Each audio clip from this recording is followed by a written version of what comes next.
Las opiniones y comentarios vertidos en este programa no son responsabilidad de TV Azteca, sino de quien los emite.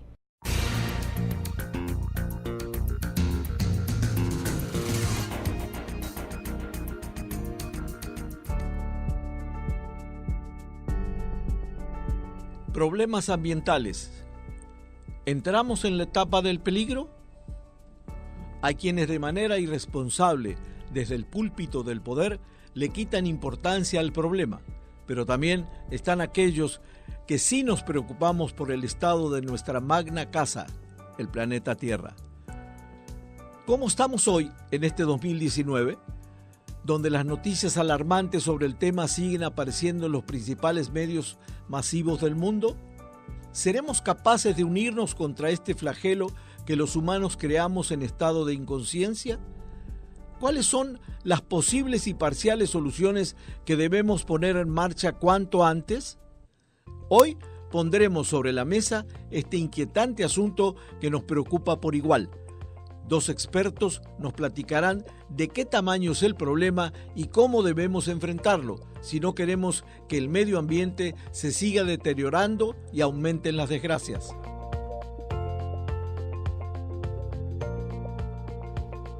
Hoy nos acompaña José Carmelo Zavala Álvarez, licenciado en Ingeniería Bioquímica y maestro en Ciencias y Bioingeniería. Además, cuenta con estudios avanzados en desarrollo sustentable y medio ambiente. También diplomados en desarrollo de proyectos y habilidades gerenciales. Actualmente es presidente de Manejo Integral de Residuos, vicepresidente de Gestión Ambiental en Canaco y consejero del Consejo Consultivo Nacional para la Gestación Integral de Sustancias Químicas, Compuestos Orgánicos Persistentes y Residuos Peligrosos. También es presidente de Manejo Integral de Residuos en BioSea, así como director general del Centro de Información y Gestión bajo los esquemas de producción Más Limpia, prevención de la contaminación, manejo integral de residuos, gestión ambiental rentable y ecoeficiencia. También contamos con la presencia del químico industrial Rigoberto Laborín Valdés, quien ha desarrollado un sinnúmero de proyectos a favor del medio ambiente y en beneficio de la comunidad local y nacional. Además, ha traído a la región mediante sus obras nuevas ofertas tecnológicas y soluciones prácticas, revolucionando el área de tratamiento de las aguas residuales durante los últimos 30 años. En 1998 fundó la empresa Laval Tijuana e inició el gran proyecto de transformar la forma de diseñar, construir y operar los sistemas de tratamiento de aguas residuales en la región. Ha centrado su atención en el diseño y desarrollo de proyectos de remediación ambiental que den respuestas viables y confiables a las necesidades sociales actuales y futuras. Para ello, ha procurado el trabajo conjunto tanto con representantes de gobierno como con organizaciones no gubernamentales y la iniciativa privada, a fin de generar mejores y más integrales resultados. Buenas noches y bienvenidos a un nuevo programa donde pondremos sobre la mesa un tema de rigurosa actualidad y vaya que el de hoy lo es, además, muy inquietante para todos nosotros. Mi compañera Carla, buenas noches, ¿cómo estás? Muy buenas noches, muy bien, muchas gracias. Un tema preocupante, pero tenemos aquí a dos expertos para justamente aclarar todas las dudas y encontrar alguna solución o la manera de que todos vayamos aportando nuestro granito de arena. José Carmelo Zavala, bienvenido, buenas noches. Buenas noches. Y Rigoberto Laborín, buenas noches. ¿Qué tal? Buenas noches. Bienvenidos. Gracias. Voy a arrancar con algo que platicábamos fuera de micrófono, donde la semana pasada leí un artículo serio, en un periódico serio por lo menos de España, porque ahora hay que tener cuidado donde lee las cosas uno, porque de repente lo beneficioso del Internet, pero también lo perjudicial del Internet es que nos hacemos ecos de noticias que algunos te preguntan, ¿de dónde sacaste esa noticia? Entonces pero este era un medio serio, es un medio serio, es El País de España, donde decía que habían entregado un documento los científicos o la gente especializada en el medio ambiente en París, un estudio de más de 5 años con más de 3.000 hojas de conclusiones, y este estudio decía que la Tierra está entrando en la 6ª extinción masiva, y a mí me pareció alarmante, igual de alarmante que de inquietante, ¿no? Como decía. Entonces la pregunta es, a partir de esta pregunta, ¿así estamos? ¿Así estamos, Carmelo? Híjole, yo creo que sí. estos estudios que citas de Naciones Unidas, además, Sí. yo creo que dan seguimiento a lo que hace también unos cuantos meses otra entidad, el IPCC, el Panel Intergubernamental de Cambio Climático, también de Naciones Unidas, advertía sobre que no estamos haciendo suficiente. El IPCC fijado sus objetivos en las cuestiones de cambio climático, ¿no? Que es un organismo muy serio que también tienen todos los científicos del planeta, y ya nos advertía de estos parteaguas hacia el 2030, hasta el 2050, donde tenemos realmente poco tiempo para rehacer Claro. el impacto que la población, que los humanos estamos haciendo en el planeta. Y ahora informe que citas sobre biodiversidad, creo que está alineado en la misma expectativa, alarmante porque yo creo que a esta altura todavía hay buena parte de la población, y si no de la población, diría de los que están en los gobiernos, de los que están tomando decisiones desde el lado del gobierno, que no están reaccionando suficiente a tiempo para amenazas como cambio climático, como este impacto de la biodiversidad. Me parece que la distancia que tomamos, la desconexión que tomamos los urbanos de la naturaleza, nos hace sentirnos un tanto ajenos a ellos, y creo que debemos trabajar mucho en valorar, ponderar lo que significa la naturaleza, la biodiversidad, como este informe lo cita. Creo que hay una tarea muy seria. ¿Empezamos a actuar muy tarde, Rigoberto? ¿O todavía hay una esperanza, o cuál sería este tiempo de vida, digamos? Pero imagino que desde la revolución industrial comenzó este deterioro, ¿no? Pero ¿para qué pensamos tan mundialmente si localmente podemos hacer mucho, ¿no? Claro. Entonces, lo que yo les puedo responder es de mi vida dentro de lo local, en el ámbito de las aguas residuales. Y se inició bien desde 1985, ¿no? Existen plantas de tratamiento que siguen funcionando adecuadamente, algunas que están deterioradas, pero en el ámbito del agua residual tratada sí traemos un rezago interesante. Hay plantas muy buenas y hay plantas muy olvidadas. Y todo, como le platicaba antes, aquí fuera de cámaras, ¿no?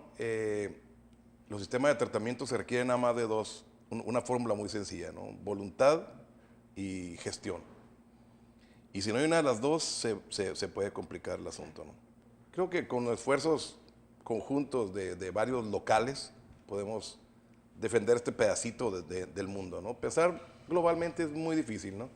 En Australia, ¿qué están haciendo por salvar algún tipo de marsupial, ¿no? O sea, Pero sí es real, porque hay otro informe que leí, bueno, muy breve, de un congresista norteamericano, republicano para más datos, donde decía que sin sin minimizar el problema, él creía que esto pasase 60 años, pero que antes no se veía y ahora sí se ve. Entonces que la alarma viene a partir de que ahora se ve y antes no se ve, pero hace 60 años que estamos acumulando, o más, después de la Segunda Guerra Mundial, cuando empieza todo el movimiento productivo internacional. Y no sé si esto es real también o está pasando algo mucho más grave, o la acumulación de estos errores ha hecho que ya lleve a una gravedad extrema, como lo citan aquí, ¿no? Fíjate que hay poblaciones de animales, de plantas, que han disminuido en los últimos 40, 60 años la mitad de la población. Por sobreexplotación en los casos de pesca, por contaminación, porque su hábitat se modificó y se volvió una isla y ya no tienen manera de sobrevivir en hábitats cada vez más pequeños. Pero me gusta el ejemplo que pone Rigoberto de acercarnos a lo local. Y efectivamente el agua, donde Rigoberto es experto en esos temas, es un tema que creo que nos ayuda mucho a ver buena parte de la problemática ambiental de manera transversal. El agua es un factor de desarrollo. Y en la zona donde estamos dependemos de la otra cuenca del río Colorado para traer el agua para acá, y creo que usamos el agua irresponsablemente. No la gozamos o no la tratamos bien, siquiera como como lo usamos una vez y la tratamos como si fuera bolsa de plástico, ¿no? Claro. Desechable, ¿no? Claro. Y la inventamos, ¿no? Creo que es una manera muy irresponsable, una política pública equivocada. Desde los gobiernos y desde luego que la ciudadanía tiene buena parte de la responsabilidad, la tenemos porque, bueno, elegimos a estos gobiernos, ¿no? Claro, claro. Para acabar pronto. Pero déjame quedarme en el agua y para tratar Sí. de acercarnos a la biodiversidad que estamos, del informe que dices, porque le sacamos toda el agua a la cuenca del Colorado, ¿eh? La cuenca del Colorado llega secas hasta el delta, ¿no? Ya no escurre agua. Hace unos poquitos años se intentó un flujo pulso, un pequeño flujo para tratar de revivir el delta. Y se modificó el ecosistema. Ciertamente, de manera oficial, se acusa a la pesca furtiva de Totoaba del peligro de extinción en la que está la vaquita. Pero alguna medida también modificamos el ecosistema. Dejó de llegar el agua dulce a ese delta del río Colorado porque la usamos todos, ¿eh? Todos los 7 usuarios en Estados Unidos y en México, que secamos toda la cuenca del río Colorado y entonces ese delta se murió. Se modificó el ecosistema de la vaquita. Aparte que la totoaba está muy preciada, etcétera, todo esto que sabemos, y su pesca furtiva.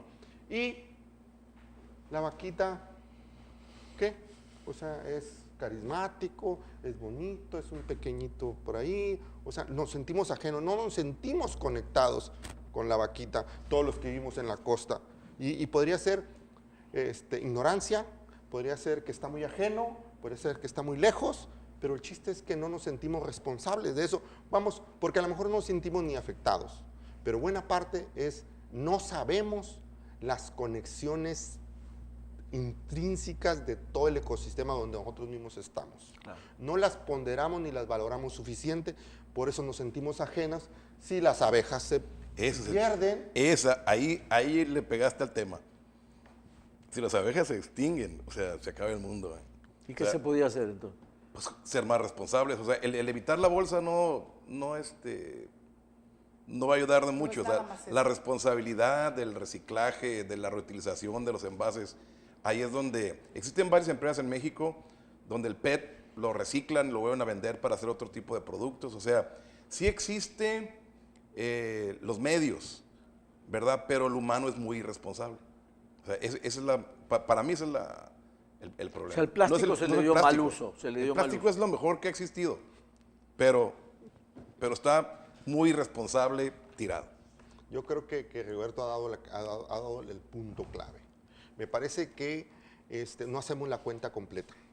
Y entonces tenemos acceso a bienes y nos importa mientras tenga valor directo para nosotros. Pero el post-consumo ya no nos importa. Se lo recargamos a la naturaleza y entonces no cerramos los ciclos. La naturaleza funciona solo en ciclos. El plástico de cero, un producto de la naturaleza, lo sacamos de la naturaleza, sí. Lo hacemos industrial y es tan duradero, por eso es muy lentamente biodegradable, pero por eso es bueno, es su virtud, no su defecto. ¿O no es biodegradable? No es biodegradable. Punto. No es, pero entonces tenemos que retenerlo en la tecnología, en el uso, no aventarlo a la naturaleza para que no ver estas de popotes en la nariz de una tortuga. Eso sí nos ofende, pero no nos ofende tirarlo, pues. No debemos tirarlo, debemos aplicar principios, hoy dicen, desde hace un tiempo para acá, de economía circular.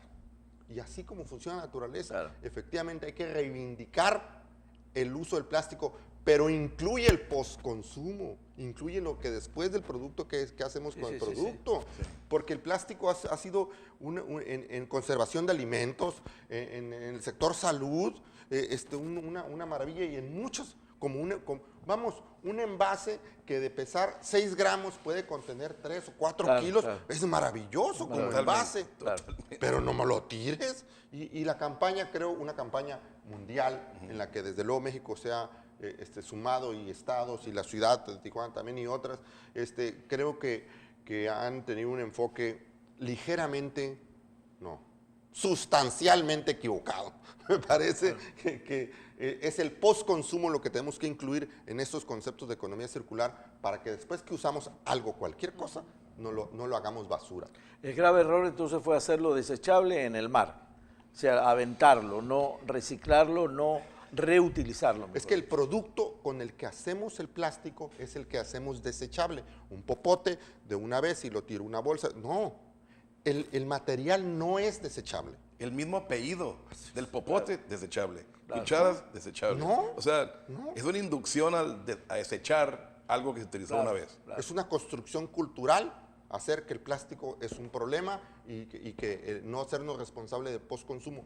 Financiamos, nos subsidiamos del recurso natural para hacer un negocio rentable. Equivocadamente, no es rentable. Es de corto plazo. Tenemos que mirar más lejos. Una visión de largo plazo. Pues es un enfoque nuevo que yo no conocía, pero me parece Es genial. opinión ¿no? muy No, particular. y me parece muy bueno porque se ha satanizado el plástico de una manera espantosa. Sí, ¿no? sí, sí. Por eso se habla de mares de plástico y nos Existe ahogamos una en isla plástico. del tamaño de Texas entre Claro. Estados Unidos y Japón. Porque ahí hay un vórtice. Un vórtice que ahí se mantiene todo el plástico, ¿no? Da vuelta por el bien. Pero los chinos van de poquito a poquito, se lo van trayendo, ¿no? Entonces, ahí se los pusimos. Se lo traen Y y lo industrializan y nos los venden en algún producto acá a América, ¿no? Gran parte de eso creo que también es, yo creo que la base de mucho es no depositar la basura en su lugar. Digo, no es como tal que la gente vaya y lo tire al mar, ¿no? O tiene que ver también con esta educación Claro. que claro, tenemos. Claro, el manejo. La falta de información no existe ya. Sí, no Ok. podemos ponerlo de pretexto. No hay de que no sabía. Claro. ¿Ok? Hace poquito en la línea, un señor avienta un envase. Me bajé del carro.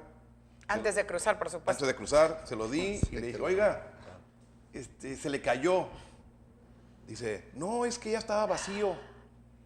Se atrevió. No, espérame, el señor tenía 80 años. Entonces dices, ok, es que ya estaba vacío. Problema de alguien más. O sea, para él le sirvió mientras tenía el líquido que se tomó. Es horrible eso. Entonces, es una persona desinformada, es una persona irresponsable, o su hijo lo va a defender, haga lo que haga. Entonces, curiosamente, tenemos que esperar a que el gobierno exija para poder hacer algo.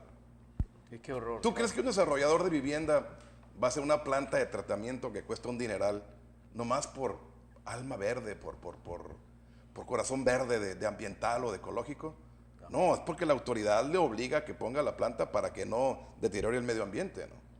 Entonces, si la autoridad afloja tantito, pues nos dan la pauta que la responsabilidad como que brote, ¿no? De manera general somos menos conscientes de los problemas de biodiversidad. Porque tú dijiste bien, información hay de sobra, ¿no? De sobra. Pero, por ejemplo, acaba de salir un programa en Badabrum, ¿no? de unos especies que acaban de ver que todavía no están extintas, ¿no? Entonces, pues son concientizar a la gente de todo eso, ¿no? Pero así que yo las abejas es lo que sí me preocuparía. Si se acaban las serpientes, pues va a haber más roedores, todo es un equilibrio. Ahorita en lugar de utilizar insecticidas, se utiliza el enemigo natural del bichito que va a afectarle a la siembra, ¿no? Entonces, no tienen que ser productos químicos. Claro. Entonces, todo es un equilibrio. Don Chu hizo la tarea, ¿eh? Es un equilibrio así como perfecto, o sea. Claro. Pero sí, el ciclo del agua, perfecto, o sea, ¿Por qué es tan grave lo de las abejas? Porque nosotros la polinización. los es más, leímos, sí, en pero... el Valle de Guadalupe, si en la época de ahorita que está haciendo la flor no hay abejas, no va a haber uvas en la época de la vendimia. Es lo único que lo puedo decir. Así de fácil. Así de fácil. Entre 45 y tal vez 70% de los alimentos del mundo dependen de la polinización de los insectos. Totalmente. Y buena parte de eso, de los insectos que mayoritariamente hacen la polinización para que se produzcan los alimentos en los campos, son las abejas. Somos menos responsables, aunque estamos más informados. Y cuando digo somos menos responsables, me refiero al público en general, a todos nosotros y también a las autoridades. Que es ahí donde puede estar la clave. Yo quiero ser optimista. Decido ser optimista. Está bien. Realmente. Y creo que cada vez va sucediendo de mejor manera que gobiernos y empresas incorporan una variable ambiental para hacerse realmente rentables en el largo plazo. Y las variables social, ambiental, en la economía que se desplazaba o se subsidiaba ocultamente en los recursos naturales, creo que cada vez no sé si estamos en la velocidad correcta, pero aún regreso a la biodiversidad. Déjame decir de la biodiversidad local, Vaquita hace rato, pero Cimarrón es un caso. Cimarrón se vetó la caza de cimarrón por los 90s y hoy hay poblaciones, avistamientos de cimarrón en buena parte de las sierras de Baja California que antes eran extraños, se está recuperando. El cóndor de California se extinguió hace muchísimos años, no, por los 40s por allá, y se reintrodujo a San Pedro Mártir en los 90s, y hoy vuelan como 30 pájaros de esos. Son muy feos, pero vuelan libremente en la sierra, ¿no? Y entonces eso ha sido una recuperación. Me parece que pues hay casos que cuando la voluntad política de quien está a cargo, quien toma decisiones, pueden suceder cosas. Yo creo que un caso global de los que nos importa, global pero local también, es el protocolo de Montreal. Se ha recuperado relativamente y va en ese camino el hoyo de ozono.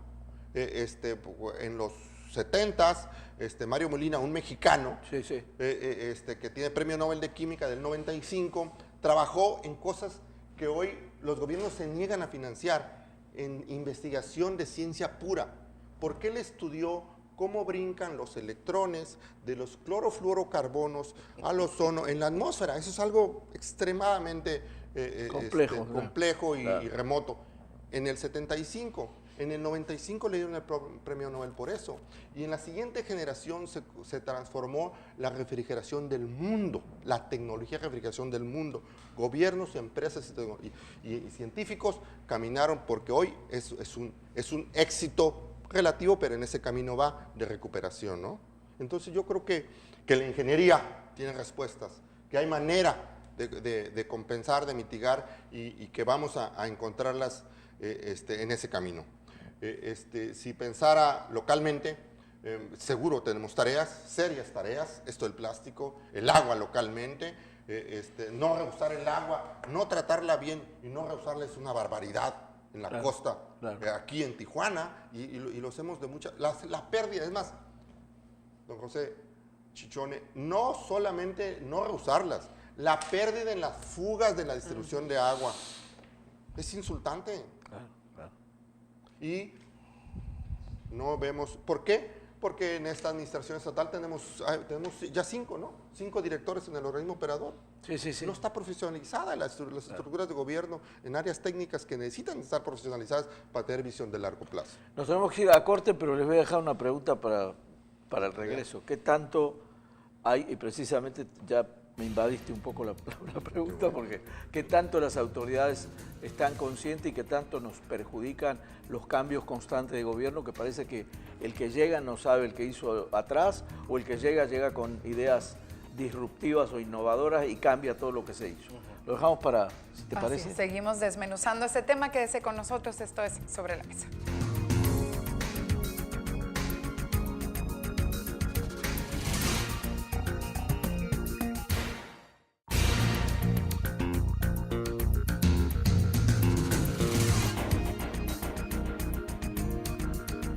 Gracias por continuar con nosotros. Seguimos hablando de los problemas ambientales y se quedó ahora sí que sobre la mesa una pregunta, José. Sí, la pregunta es si estos cambios de gobierno, que por cierto ya se aproximan, no perjudican en la medida de los planes a mediano y largo plazo para protección del ambiente. ¿Cómo lo ven ustedes? Comentaste algo de que con tanto cambio de gobierno no sé dónde está la bolita. Curiosamente existe normatividad. O sea, el director que entre con su equipo de trabajo va a tener directrices a seguir. O sea, no por ser presidente del Campestre eres diseñador de campos de golf, ¿no? O sea, existe toda una meta, ¿no? A dónde se quiere tener el organismo, cuánta agua tiene que tratarse para el 2030, cuánto tiene que haber de reuso. O sea, existen las directrices. Entonces, entre el que entre, no creo que se puede desviar mucho. El ejemplo mejor fue en la época del doctor Barroso, cuando salió aquel Sedasol, que salió un grupito de ingenieros químicos que eran como sabuesos a la industria, o sea, porque salió la normatividad que ellos crearon, ¿no? Y pusieron a todo mundo en orden. De repente les comenzaban a dejar de pagar porque no había el presupuesto en Sedasol, qué sé yo, se comenzaban a ir. Se comenzaron a hacer auditores ambientales externos. Y ahorita su lema, que me perdonan algunos de ellos que conozco muy bien, dicen, pues primero es mi cliente que el ambiente. Wow. Y además rima. No voy a decir ningún nombre para no quemar a nadie. Pero, Además rima. o sea, yo voy a proteger a mi cliente porque es el que me está pagando. Wow. Si lo puedo ayudar a disponer de un residuo tóxico de una manera adecuada, pues qué bueno. Pero escudriñan la normatividad para encontrar el huequito para que lo pueda tirar al bote de la basura. La pregunta viene porque como gente que estamos en comunicación vemos que, por lo menos yo de los últimos 32 años de mi vida, en Tijuana he visto que no es la misma política o el mismo criterio, digamos. Hay gobiernos que sí trabajan mucho en el tema, difunden mucho el tema, y hay otros que de repente se desaparecen, ya como si el tema se hubiese acabado, como si ya fuese un hecho consumado. Este mundo se mueve por dos razones, amor y por conveniencia. ¿Okay? Entonces, no les conviene. Un agua residual tratada cuesta 8 o 10 pesos. A la industria, el organismo le vende a 85 o 90 pesos el metro cúbico. ¿Para qué voy a mandar un tubo a Otay para que utilicen agua de 8 pesos, 10 pesos si se las puedo vender vendo en 85? Entonces, hablando de amor. Bueno, pero ¿hay un ente regulador de eso o no? ¿O hacen lo que quieren con el agua? Se llama, o sea, conveniencia. A la SED le conviene vender 85 en lugar de 8.5 o 9, ¿no? Ok. ¿A quién le conviene? Hay un club de golf aquí en Tijuana, tampoco voy a decir nombres. Tienen utilizando el agua que baja de una colonia desde 1985, por ahí. La tratan a un nivel que cumple con cualquier norma oficial mexicana para reuso y la siguen utilizando. A ellos les conviene a tomar el agua, comprársela, le compran ya a la CES el agua residual sin tratar. ¿Ok? Porque el argumento era que están lucrando con esa agua. Y ok, está bien, te la compro. Pero la tratan a tal grado que la pueden reutilizar. Entonces, desde el 85 hasta la fecha, ahorita podemos ir a ver esa planta y está el agua preciosa. Pero les conviene que el agua esté bien para regar el campo, ¿no? Claro. Por ejemplo, Punta Bandera, a la CES le conviene que salga tratada. Al tijuanense le conviene que salga tratada. No, pues no conviene. Pero al que le conviene, al que le puede costar, porque ¿cuánto costaría de agua potable el agua para el campestre? $5,000 diarios de agua potable. Y dejaríamos a 60,000 personas sin agua, ¿no? El caso del Parque de la Amistad. Se llena un lago con 9 litros por segundo de agua potable, se evaporan 5 y 4 se usan para regar. Y 70,000 gente no tienen agua en Tijuana por estar llenando un lago. Entonces, y hay agua residual tratada para matar un tubo y llenar el lago del Parque de la Amistad, ¿no? O sea, conveniencia en detrimento de Es la amor población. y conveniencia, o sea, ¿quieres o te conviene? Ahora, cuentas sí, parciales, no cuentas completas. Eso es lo que sucede. Si viéramos la cuenta completa de medio ambiente, sociedad, de economía y largo plazo, entonces no tendríamos estas inconveniencias a las que está citando de la vida real Rigoberto, claro. Porque cada quien ve su canchita y no está conectado con la otra, y entonces tomamos decisiones que lastiman a todos. Yo le tengo una pregunta un poco más inocente, pero la tengo que hacer. ¿Qué tipo de actividades hace el gobierno o establece el gobierno con paraestatales o con iniciativa privada para beneficio del medio ambiente? ¿Hay actividades concretas que se puedan mencionar? Mucha normatividad. ¿Cómo? Mucha normatividad. Son como los 10 mandamientos, hay todo. De que se cumplan, de que se apliquen. México es uno de los países, de los gobiernos donde a cualquier invitación levantamos la mano y decimos que sí, para convenios internacionales, claro, luego no hacemos la tarea para que eso se implemente, ese instrumento, tenga el presupuesto para implementarse. Déjame decir, en regulaciones locales existe la Procuraduría Estatal de Medio Ambiente, en la ley, hace años. Este gobierno está terminando y nunca la implementó, nunca le puso presupuesto para que existiera. De adorno. Existe en el papel, ¿no? Claro. Entonces, seguro sí hay programas, ya dijimos, el Cóndor fue un programa de México-Estados Unidos y exitoso, digamos, ¿no? El Berrendo en Baja California Sur también es un programa exitoso de recuperación de la especie.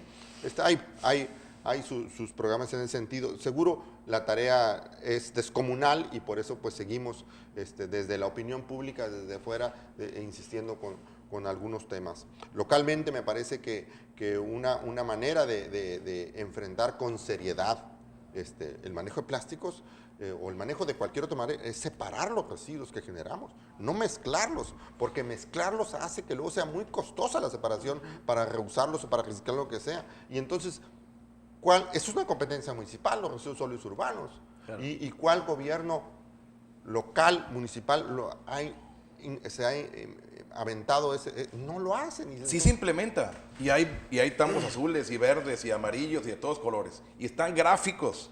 Asómate a esos tambos y tienen todo mezclado.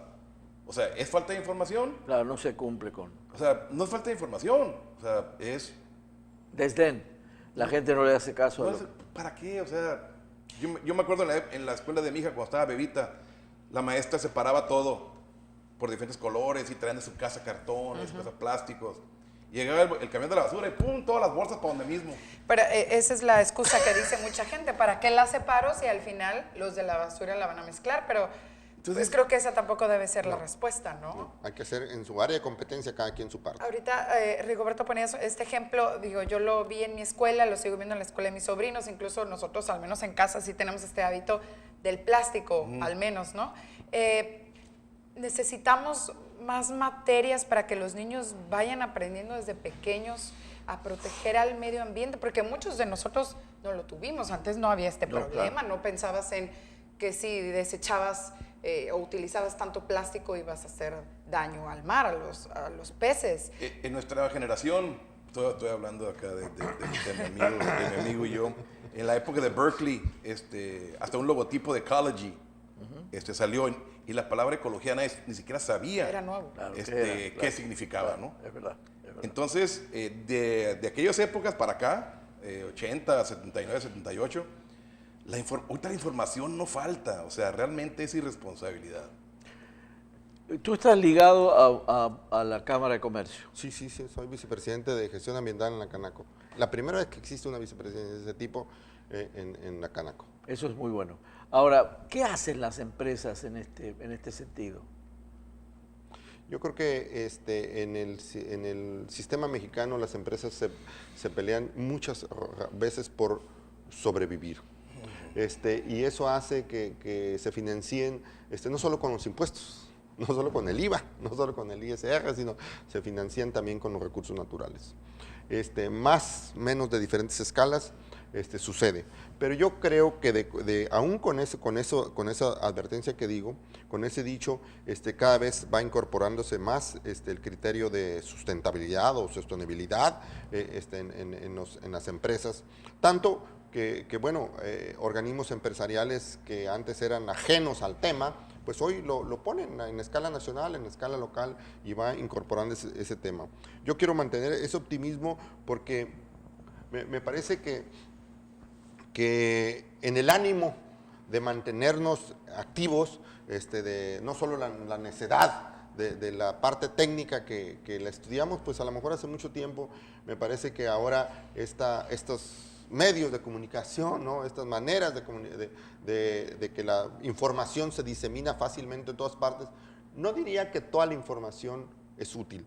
Me parece que a veces hay hasta una sobresaturación y entonces la información no se convierte, ¿cómo digo? No sé si se dice exactamente, no se convierte en conocimiento. Habrá que aprender a clasificar también la información como la basura. A discriminar, a separarla para ver. Claro. Como la fuente que decías hace rato, tú lo leí en tal medio y entonces es relativamente es serio, ¿no? Es serio, y lo tomo en cuenta. Y hay veces que son cosas pasquines, ¿no?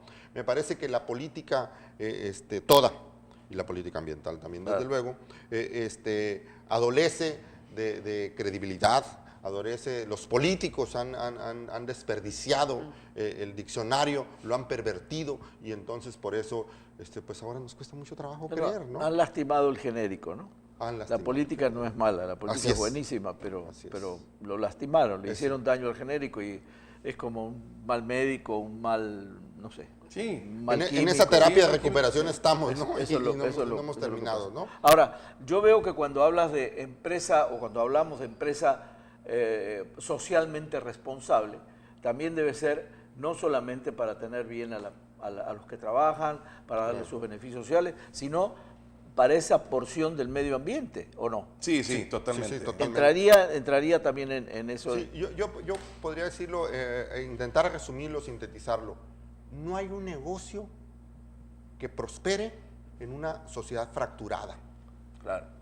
Entonces, el mismo entorno social, ambiental, sociopolítico, para que un negocio progrese y se desarrolle y permanezca, porque a las empresas les interesa permanecer también. Claro. Entonces, son gente también. Por supuesto. ¿Ves? Entonces, me parece que a nadie le conviene eso, y entonces las empresas, depende de su escala, claro, se hacen cada vez más responsables de tener un entorno favorable para que se desarrolle su negocio. Si su área de influencia es una manzana, una cuadra, una ciudad, un país, o todo el mundo, ¿no? Porque esas empresas globales también, que son supranacionales, no se regulan por las políticas locales, nacionales, ¿no? O nacionales. Ni siquiera nacionales. Entonces, esa es otra gobernabilidad a la que nuestras regulaciones no responden. No sabemos, no tenemos una regulación de esa escala internacional que sea vinculante, que sea obligatoria. Apenas tenemos la nacional, local o subnacional de los estados, que además ni siquiera le aplicamos suficiente, ¿no? Tenemos instrumentos que no son implementados, ¿no? Claro. Como la política, ¿no? Sí, en buena onda, pues no sucede para contribuir a la resolución de conflictos, ¿no? Como dijo alguien alguna vez, hasta es buen negocio ser buena gente, ¿no? Porque al final te reditúa, claro. Te reditúa en sobre beneficio. todo en este tiempo, ¿no? Ahora, voy a usar una frase a lo mejor remanida o repetida, pero como decía aquel viejo político, la solución seguimos siendo todos en el problema de medio ambiente. Yo creo que algunos interesados, todos sería difícil, ¿no? Algunos interesados. Sí, algunos interesados. Okay. No todos, porque el todos no... Para educar a todos está bien difícil, la Porque conciencia. Carla preguntaba algo interesante, decía, entonces de chico, desde los niños, desde las escuelas, hay programas donde se enseña a los niños que el separar la basura es un beneficio, que no tirar la lata como el señor de 80 años que tiró la lata por la ventana, que eso me resulta pavoroso, porque cuando ves que es un joven o un niño, decís, bueno, todavía no está educado, pero ya un señor que pasó todas las etapas de su vida y encima te dijo, estaba vacío y la vacía era la cabeza del señor, no del envase, pero es terrible que en toda tu vida no hayas aprendido eso me alarma. Pero hay programas en las escuelas, por ejemplo. Yo creo que no es todo nada, ¿eh? O sea, estos matices de grises entre el negro y el blanco, me parece, por ejemplo, yo estudié ingeniería bioquímica hace pocos años, en tecnológico 78-83. Y entonces el desarrollo sustentable o el tema ambiental era algo que uno exploraba de manera ahí ociosa en algunos textos.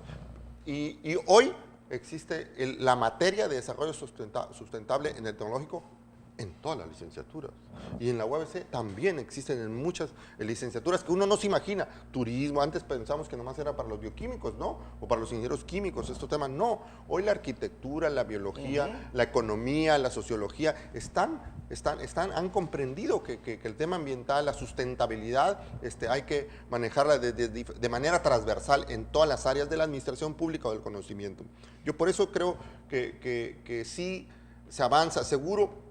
Me hace ruido el señor de 80 años tirando la basura porque hoy que nuestros millennials o X, ya no sé cuál generación es, pero están redescubriendo las tortillas como servilleta y como plato. Están redescubriendo las servilletas de tela para ir por las tortillas. Están redescubriendo las bolsas de Ixtle, que usó pues, mi madre. Que nos mandaban al mercado con esa bolsa, ¿no? Claro, estaban redescubriendo el vidrio como envase, que el vidrio en unas áreas nunca se fue. Claro, en unos nichos nunca se fue en una parte sustituido por el plástico, pero el vidrio sigue como material que no es biodegradable también. Pero es súper reciclable. Así es. Es como el agua. No hay nada más reutilizable, recuperable que el agua. Es un diseño perfecto para poderse recuperar. También el reuso a veces, un tabú. Pero curiosamente, Tijuana vive del río Colorado. El agua nace en las Rocallosas, pasa por Wyoming, por Nuevo México, Arizona, Nevada, Utah. Y en ese transcurso hay más de 1000 ciudades. Esas 1000 ciudades tienen plantas de tratamiento de aguas residuales. ¿A dónde avientan el agua residual bien tratada? Al río Colorado. Entonces, nosotros hemos vivido con agua residual tratada toda la vida, pero viene del río Colorado. Claro. Yo los escucho hablar y la verdad, y a ti te debe pasar lo mismo, estoy admirado por los conocimientos. Ahora, llevado esto a lo que sería la difusión masiva, en los medios de comunicación, y no excluyo a ninguno, desde el internet hasta la prensa, uno ve continuamente que hay articulistas de moda. Por ejemplo, la política. Tú recorres un periódico y vas a ver 20 artículos de política y uno médico, o 2 médicos. Y cito el caso de los médicos porque son la moda, hace, por lo menos en Tijuana, en esta zona, hace 10 años para acá, los artículos sobre medicina se ven un poco más, ya como que se intercalan más entre lo político. Pero uno no ve, o por lo menos yo no veo especialistas, salvo tu caso en Radio Fórmula, yo no veo especialistas del medio ambiente que escriban toda la semana. Porque esto no es una cuestión de moda, es una cuestión recurrente, es una cuestión grave. Y empezamos desde el principio que leíamos la nota.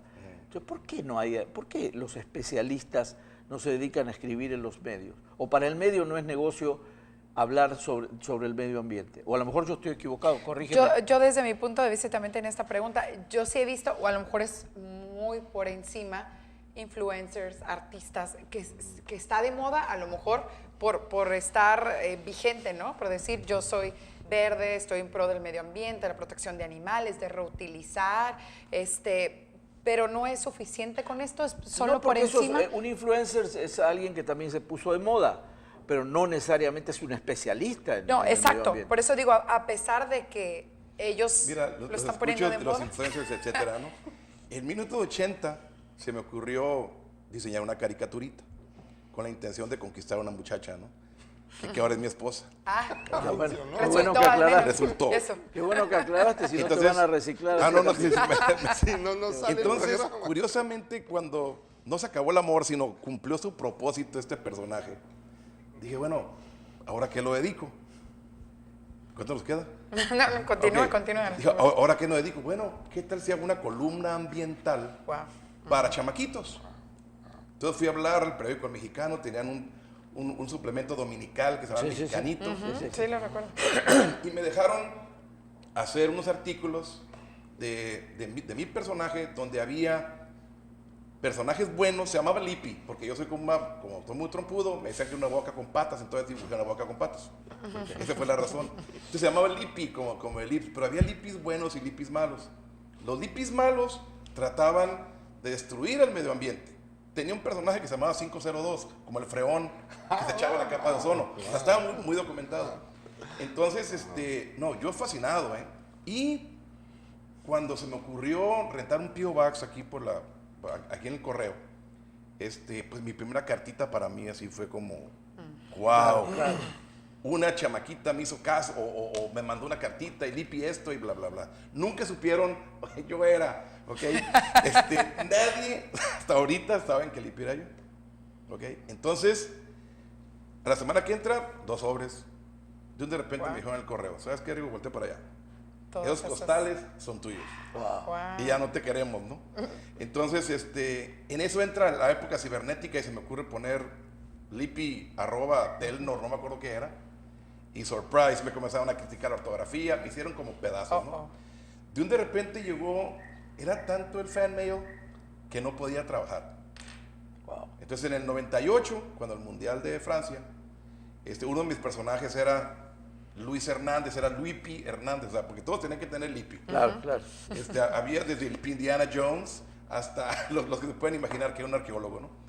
Entonces, fui a apoyar a mi amigo, a Luis Hernández, pero me encontré con la Sorbona de París y tenía una maestría en ingeniería ambiental. Entonces, ¿qué creen? Me voy a quedar aquí, nos vemos en 4 años y pum, pelale. Pero de veras, yo hice una contribución muy interesante ambiental, pero creí, lo único que pasó es de que había unos guerrilleros chamaquitos que estaban a los papás acosándolos bien duro. Qué bueno. Entonces dije, ups, capaz que se voltea, ¿no? No, interesante, muy interesante. Bueno, Wow. Pero sí me tocó hacer esa parte. el llamado sería a los especialistas que sí pasen los medios. Sí, de yo creo que comunicación. somos muy malos comunicólogos, salvo el caso de Rigoberto que está diciendo, pero eso fue también en la época de Piedra. Yo creo que sus caricaturas eran a Cincel, porque realmente es un pionero para eso. ¿eh? Sí.